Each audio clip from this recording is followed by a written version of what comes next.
হঠাৎ খুব টাকার প্রয়োজন হলে সূরা ইখলাস 21 বার পড়ুন, টাকার ব্যবস্থা হয়ে যাবে। আপনার যত টাকার প্রয়োজন ইনশাআল্লাহ হয়ে যাবে। শুধুমাত্র যখন আপনারা হঠাৎ দেখবেন যে টাকার প্রয়োজন হবে, সে সময় আপনারা শুধুমাত্র সূরা ইখলাসটি পড়বেন। এই আমলের নিয়মে 21 বার। আর আপনাদের আমলটি করার সময় যে সূরা ইখলাস পড়তে হবে, সেই সাথে আরো একটি ছোট্ট অক্ষরের দোয়া রয়েছে, সেই দোয়াটিও পড়তে হবে। তো আপনাদের শুধুমাত্র সূরা ইখলাস এবং এই আমলটির জন্য ছোট্ট একটি অক্ষরের দোয়াটি পড়তে হবে।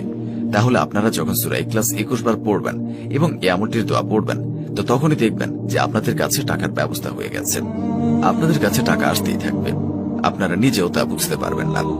বন্ধুরা, ভিডিওটি শুরু করার আগে আসুন একটু প্রার্থনা করি। হে আল্লাহ, আমাদের হালাল ধন সম্পদ দান করুন। যারা হালাল ধন সম্পদ পেতে চান সকলেই কমেন্টে লিখুন আমিন, এবং এই ভিডিওটিতে একটি লাইক দিন, এবং যারা চ্যানেলটিকে সাবস্ক্রাইব করেননি চ্যানেলটিকে সাবস্ক্রাইব করুন। এই ভিডিওর লাইক টার্গেট 10,000, তাই সকলেই ভিডিওটিকে লাইক দিয়ে দিন। তো চলুন ভিডিওটি শুরু করা যাক। বিশেষ করে এই আমলটি খুব বেশি কাজে আসবে তখনই যখন আপনাদের হঠাৎ খুব টাকার প্রয়োজন হবে। সেটা হতে পারে যে কোনো দরকারে।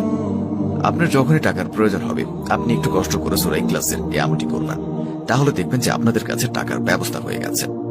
খুবই সহজ নিয়ম আমলটির, এবং আপনারা খুব সহজে রেজাল্ট পেয়ে যাবেন।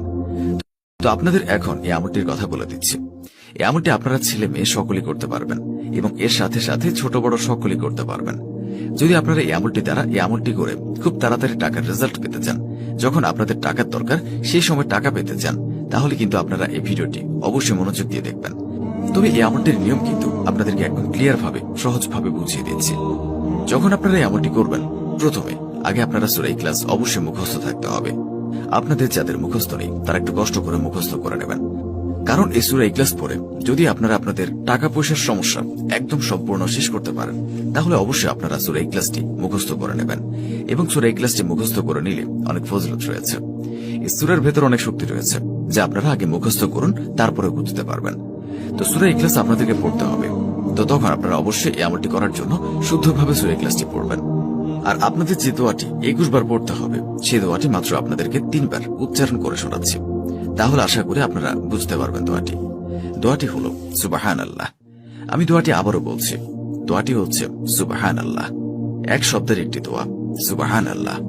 এই দোয়াটি আপনারা আশা করি সকলে জেনে গেছেন এবং বুঝে গেছেন। এই দোয়াটি আপনারা শুধুমাত্র সূরা ইখলাসের সাথে পড়তে হবে। তো কতবার পড়তে হবে সেগুলো বলে দিচ্ছি।